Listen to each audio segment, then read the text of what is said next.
Whenever I come to see you, I always find you outside with your hands in the ground, getting down with... So it was in the space where we also built intentional community. So this was one property that was about 170 acres, and there were 3 families, including us, that lived here. So there was us, our friends and their kids, and then the landowner and his family that lived on this property. So this was another thing that we wanted to explore, which was building community and what it was like to co-live with other people. We were not all living, of course, under the same roof, but we were doing projects together. We were managing food together. And this was also a skill that I didn't have, growing up in rural / suburbia. Of course, you might say hi to neighbors, but that's much different than the experience we had here living on this land-based co-op. One thing that I have to say that I think hit me most about this experience was that I've never felt more fulfilled in my entire life than the year we spent living on this property. So we moved in March and we left this property March of this year. And in a lot of ways, our lives were reduced to more simple things, but that just made me love it even more. There was also an incredibly deep sense of calm and security in what was 2020. So I have to say that my husband and I both look back on 2020 as the most incredible year. I speak for myself, I have never felt more secure than the year we spent living on this property in 2020.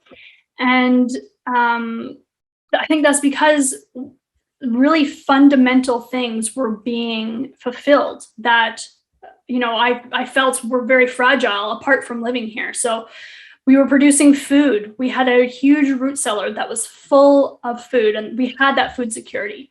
We were responsible for our water. We lived on a river, and there was also a well on the property. So we had control of our water.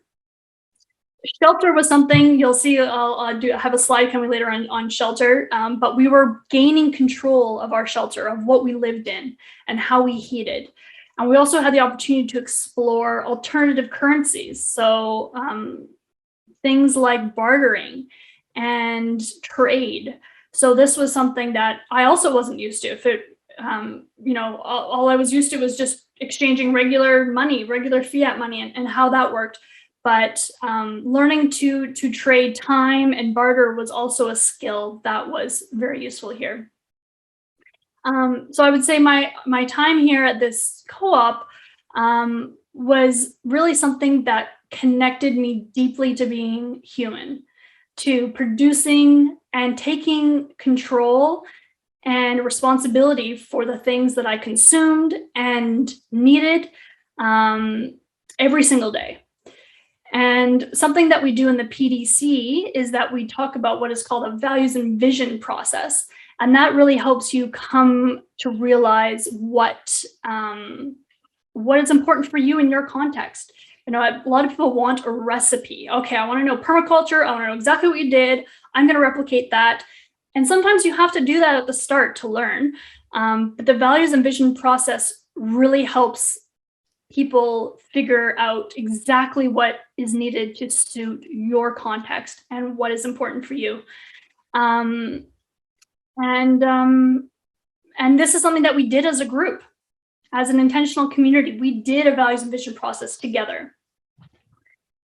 And unfortunately, during that process, that is where we realized that the community might not go forward. And unfortunately, like many intentional communities, I could do an entire talk just on cohabitation and eco-villages, intentional community. It's complex and it's really hard. And we love our friends dearly who we live with on the property. it just turned out that some of our members didn't hold the same values as when the project started. And so for that reason, the project didn't go forward.